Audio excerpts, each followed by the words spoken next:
40 miles an hour, the dreaded clearways, and Hoy's got it wrong. Squeezing Andy Rose. Look at Winkelhock inside the car, waving, shaking his fist, storming through. It's frantic on this opening lap. What the dice heading into it. Bailey's challenging, and they've collided. Hoy on his roof skates to a standstill. Darkness. This is British touring car racing. No big V8s here, just 2-litre cars, front wheel and rear wheel drive, limited to 8,500 revs, and putting out some pretty impressive performance. Twists and turns, the undulations, and bang, over the curbs goes Duke. From the cars we see running about 280 horsepower and top speeds of about 150 mile an hour from the cars. Around the track, and there's more problems. That's Alex Portman in the privateer BMW and Tim Harvey rolling. We now don't chase half a second in the car on the lap time. We now look for tenths of a second, and it's actually come down to that level of competitiveness. And it's go with Patrick Wood stalling on the front row of the grid, and look at Joachim Winkelhock storming through to make yet another flying start. The man behind the British series is an Australian, Alan Gow, whose object was to set up a series where the racing was close and spectacular. Because of the regulations, the racing is so close that we have cars on our grid where sometimes the top 17 cars have been covered by less than a second in qualifying. In one race, we had the top 5 cars finish within 1.9 seconds of each other. That's the beauty of the regulations. We've had 8 different drivers win races and 6 different manufacturers win races this year. But the action going on all the way down the pack with Wyn Percy and Bobby Verden-Rowe tangling in the opening stages. Verden-Rowe into the tyre wall, but bigger problems for Wyn Percy. Bang, he spins to a standstill. He's hit by Ian Kahn's Vauxhall Cavalier, and as the rest of the cars take avoiding action, Percy is stranded right on the racing line. Australian touring car racing this year has come down to a two-way battle between Ford and Holden, two of the few manufacturers who build V8s. But with the 2-litre formula, so many more manufacturers have cars capable of taking part. One man who's experienced both forms is Scott John Cleland. I think the 5-litre rear-wheel drive is obviously a very spectacular car to drive. It's great fun. But a completely different discipline to what we in a 2-litre formula have. You have to drive these little 2-litre cars up to 300 brake horsepower with your fingertips, really. You have to be very nice and precise with it, and that makes the whole thing much more difficult. If you screw up with a 2-litre car, you really can't use that other 200 brake horsepower. Whereas with the big cars, you can just squeeze the throttle a bit more and extract a little bit more power. 130 miles an hour, then into the Honda curve, and Will Hoy is challenging his teammate. He's trying to get the tighter line out of the Honda curve. He is right on the tail of Bailey. There he makes his move down the inside across the start-finish line. What about the competition between drivers? How intense is it? Very, very intense. A lot of rivalry goes on between the drivers, on and off the track.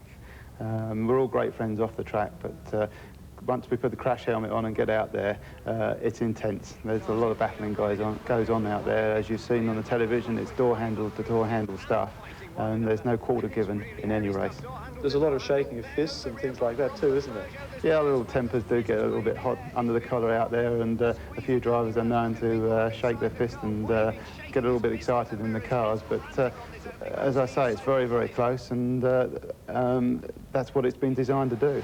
Now through the tight left-hander of Priory, then into Brooklands corner, then the 2 right-handers of Luffield. We ride with John Cleland. There's his teammate Jeff Allam. He's closed the door on him, and he's spun. The 2 teammates have clashed.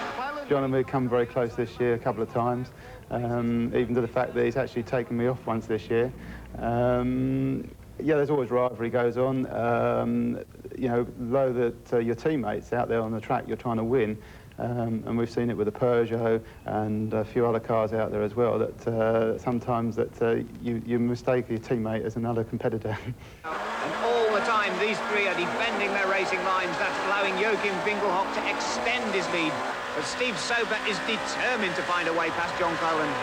Down the avenue, 125 miles an hour, then back onto the brakes for the left-hander at Cascades. Soper turns, it doesn't turn in, Soper's in trouble. Bang! And Soper into the tyre wall. Something may have broken on his car. In 20 years of racing, that's the first time I've ever actually had a mechanical failure that's caused an accident, so I figure that I'm in front at the moment. Was anyone else inconvenienced by that accident? Actually, there was a cameraman behind the barrier that I hit, and actually it was a tyre barrier, so all the tyres flew up, and being in England, there was a lot of water in the tyres. And when I eventually found myself out of the car and on the opposite side of the bank and was dusting myself down, I noticed this cameraman digging himself out under about sort of 200 tyres and soaking wet, and obviously he wasn't very happy. Soper has raced at Snetterton in everything from minis to V8 Rovers. Winkelhock, it's his first visit to Snetterton, and the experience of Soper is showing.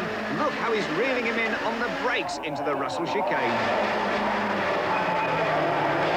And getting very close indeed to his teammate Steve. Before you turn up, you don't ever have an idea where you're going to qualify or where you're going to finish in the race.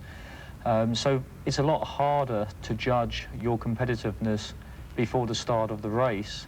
At each individual race throughout the season, you don't know how competitive you're going to be. You might be on the front row of the grid one time and ninth the next time.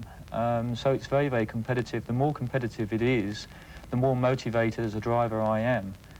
If I've got the best car and I can win, okay, it's nice winning, but it's down to the car, it's not down to the driver. This formula is all about driving. And the lights are on red, they go to green, and it's Joachim Winkelhock, a superb start in the BMW. Patrick Watts spins the front wheels of the Mazda Casinos. He's side by side with Soper, but look behind, absolute chaos. Cars hitting the Armco, spinning in all directions. Tim Harvey comes to a standstill in the middle of the track. Meanwhile, Steve Soper, he's having a dramatic moment. He's up to second place, and there goes Patrick Watts. What an opening pair of corners. I got off for quite a way out the grid, and then someone just turns me around. Just never left off, just pushed me all the way around, through in the car's ruined. Well, John Nixie, team manager, doesn't look impressed as we ride with Jeff Allen on a replay of that start.